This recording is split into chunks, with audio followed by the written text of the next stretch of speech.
D C madam, ಕ್ಷೇತ್ರದಲ್ಲೇ ಸೋಲಾಗಿದ್ದಕ್ಕೆ ವರದಿಯನ್ನು ಕೊಡಬೇಕು ಅನ್ನೋಂಥದ್ದನ್ನ ರಾಹುಲ್ ಗಾಂಧಿ ಅವರು ಕೇಳಿದ್ರು. ಪರಮಾವರ್ಷ ಸಮಿತಿಯನ್ನು ಕೂಡ ಮಾಡಲಿಕ್ಕೆ AICC ನಿರ್ಧಾರ ಮಾಡಿದ್ರು. ನನಗೆ ಅದ್ರ ಬಗ್ಗೆ ಏನೂ ಗೊತ್ತಿಲ್ಲ. ಆ ರೀತಿ ಏನಾದರೂ ಏನಾಯಿತು ಪ್ರಮುಖವಾಗಿ ತಮ್ಮ ಕ್ಷೇತ್ರದಲ್ಲೇ ಭಾಳ ಚರ್ಚೆ ಆಗ್ತದೆ.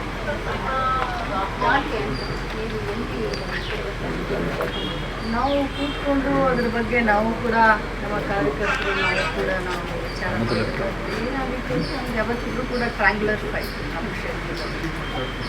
ನನ್ನ MLA ಎಲೆಕ್ಷನ್ನಲ್ಲಿ MES 45,000 vote. So MES BJP ಒಂದಾಯಿತು ಅಂತ ಮೇಲ್ನೋಟಕ್ಕೆ ಕಂಡು ಬರ್ತಾ ಇದೆ. Last time Belagavi by election ಏನಾಗಿತ್ತು ಚುನಾವಣೆಯಲ್ಲಿ, ಆವಾಗ ಸತೀಶ್ ಜಾರಕಿಹೊಳಿ ನಮ್ಮ ಜಿಲ್ಲಾ ಉಸ್ತುವಾರಿ ಸಚಿವರು 4 ಲಕ್ಷ ಓಟ್ ತಗೊಂಡಿದ್ರು. MES ಅಭ್ಯರ್ಥಿ ಅವಾಗ 1,30,000 ಓಟ್ ತಗೊಂಡಿದ್ರು. ನಾವು ನಮ್ಮ ಲೀಡು 4,000ಗೆ ಬಂದಿದ್ವಿ. ಈ ಸಾರಿ ನಾವು 5,93,000 ಓಟ್ ತಗೊಂಡ್ರು ಕೂಡ ನಮ್ಮ ಲೀಡು ಅಷ್ಟೊಂದು ದೊಡ್ಡದಾಯಿತು. ಮತ್ತು ಸಂಪೂರ್ಣ ಬೆಳಗಾವಿ ಪಾರ್ಲಿಮೆಂಟ್ನಲ್ಲಿ MES ಕ್ಯಾಂಡಿಡೇಟ್ 9,000 ಓಟ್, ಬೈ ಎಲೆಕ್ಷನ್ನಲ್ಲಿ 1,30,000 ಓಟ್ ತಗೊಂಡಂಥ MES ಅದು ಬರೀ 9,000ಕ್ಕೆ ಸೀಮಿತ ಆಯಿತು. ಅನೇಕ ಕಾರಣಗಳಿದ್ದಾವೆ. ಇದನ್ನೆಲ್ಲ ನೋಡೋಣ ಮುಂದಿನದಲ್ಲಿ ಏನಾಯಿತು, ಎಲ್ಲಿ ತಪ್ಪಾಯಿತು. ಸಿದ್ದರಾಮಯ್ಯವರು ನಿಮ್ಮನ್ನು ಸಾರಿ ಅಂತ ಕೂಡ ಕೇಳ್ತಾ ಇದ್ದಾರೆ. ಅದು ಅವರ ದೊಡ್ಡ ಗುಣ, ಅವರು ಸಮಾಧಾನ ಮಾಡಿ. ಮೇಡಮ್, ಈಗ ಗೃಹಲಕ್ಷ್ಮಿ ಯೋಜನೆ ಸೂತ್ರಧಾರರು ತಾವು ಹಂಗೆ ನೋಡಿದರೆ ಇಡೀ ರಾಜ್ಯದಲ್ಲಿ ಗ್ಯಾರಂಟಿ ಕೈ ಹಿಡಿದ್ರೆ 14 18 ಸ್ಥಾನ ತನಕ ಹೋಗ್ಬೇಕಾದ್ರೆ ಗ್ಯಾರಂಟಿಗಳಿಂದ ನಿಮಗೆ ನಿರೀಕ್ಷೆ ಮಟ್ಟ ತಲುಪಲಿಲ್ವಾ? ಗ್ಯಾರಂಟಿಯಿಂದ ನಿರೀಕ್ಷೆ ಮಟ್ಟ ಅಂತ ಈಗಲೇ ಹೇಳಲಿಕ್ಕೆ ಆಗೋದಿಲ್ಲ. ಯಾಕಂದರೆ ಎಲ್ಲಿ ನಾವು ನಮ್ಮ ಒಂದೊಂದು ಕ್ಷೇತ್ರಕ್ಕೆ ಒಂದೊಂದು ವಾತಾವರಣ ಇರುತ್ತೆ, ಕಾಸ್ಟ್ ಕಾಂಬಿನೇಷನ್ ಇರ್ಬೋದು ಅಥವಾ ಮತದಾರರ ಅಭಿಪ್ರಾಯಗಳು ಇರಬಹುದು, ಬೇರೆ ಬೇರೆ ಸಮೀಕರಣಗಳು, ಬೇರೆ ಬೇರೆ ಲೆಕ್ಕಾಚಾರಗಳು ಇರ್ತವೆ.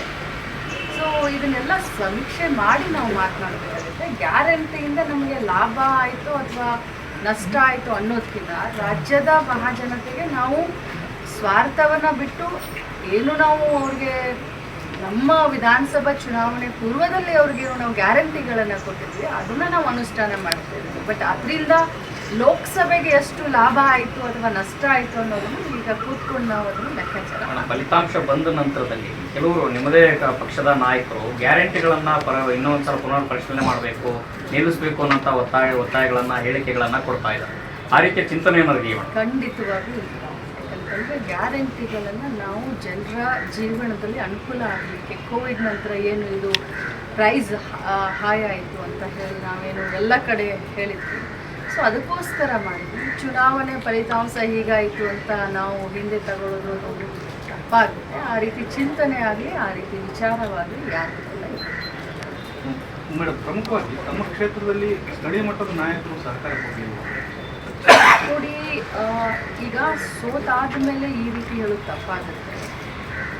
ನನ್ನ ಕ್ಷೇತ್ರ ಆಗಲಿ ಅಥವಾ ಬೆಳಗಾವಿ ಪಾರ್ಲಿಮೆಂಟ್ ಬಹಳ ಉತ್ತಮ ರೀತಿಯಾದಂಥ, ತಾವೇ ಎಲ್ಲ TV-ನಲ್ಲಿ ತೋರಿಸಿದ್ದೀರ, ಬಹಳ ಉತ್ತಮವಾದಂಥ ವಾತಾವರಣ ಡೇ ಬಂದಿದೆ. ನಾವು ಮಾಡಿದಷ್ಟು ಪ್ರಚಾರ, ನಮಗೆ ಸಿಕ್ಕಷ್ಟು ಸಪೋರ್ಟ್ ಎದುರಾಳಿಗೆ ಇಲ್ಲ. ಈಗ ನನ್ನ ಸ್ಥಳೀಯ ನನ್ನ ಇದರಲ್ಲಿ ನನಗೆ 50,000 ಹಿನ್ನಡೆ ಅಂತ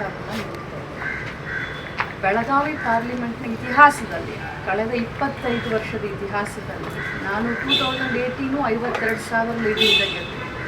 ಒಂದೇ ವರ್ಷಕ್ಕೆ ಸುರೇಶ್ ಅಂಗಡಿಯವರು ಅವತ್ತಿದ್ದರು. ಅವರು ನನ್ನ ಕ್ಷೇತ್ರದಲ್ಲಿ 79,000 ಲೀಡಾದರು. ಅದೇ ಮತ್ತೆ 2023ಗೆ ನಾನು MLA ನಿಂತ್ಕೊಂಡೆ, ನಾನು 59,000 ಲೀಡಿಂದ ಗೆದ್ದೆ. ಯಾವತ್ತೂ ಕೂಡ 79,000 ನಾವು ತಗೊಂಡಿಲ್ಲ ಪಾರ್ಲಿಮೆಂಟ್ಗೆ. ಅಲ್ಲಿ ಅಸೆಂಬ್ಲಿಗೆ ಬೇರೆ ಮತದಾರರ ಒಂದು ಮನಸ್ಥಿತಿ ಇರುತ್ತೆ, ಪಾರ್ಲಿಮೆಂಟಿಗೆ ಒಂದು ಮನಸ್ಥಿತಿ ಇರುತ್ತೆ. ಆದರೂ ಕೂಡ ಈ ಬಾರಿ ಮೃಣಾಲ್ ಹೆಬ್ಬಾಳ್ಕರ್ಗೆ ಹತ್ರ 80,000 ಮತದಾನ ಸೋತಿದ್ವಿ. ಸೋಲನ್ನು ನಾವೆಲ್ಲರೂ ಭಾಳಷ್ಟು ವಿನಯಪೂರ್ವದಿಂದ ಒಪ್ಕೊಂಡಿದ್ದೀವಿ. ಸ್ಥಳೀಯರಾಗಲಿ ಅಥವಾ ನಮ್ಮವ್ರು ಯಾರೇ ಆಗಲಿ ಪ್ರತಿಯೊಬ್ಬರೂ ಕೂಡ ಸ್ವಂತ ತಾವೇ ಅಭ್ಯರ್ಥಿ ಅನ್ನೋ ರೀತಿ ಕೆಲಸ ಮಾಡಿದ್ರು. ಆದರೆ ಜನ ತೀರ್ಮಾನ ತಗೊಂಡಿದ್ದಾರೆ, ಅದಕ್ಕೆ ಗೌರವಿಸ್ತೀವಿ. ಸಚಿವರೆಲ್ಲರೂ ಕೇಳೋರಿಗೆ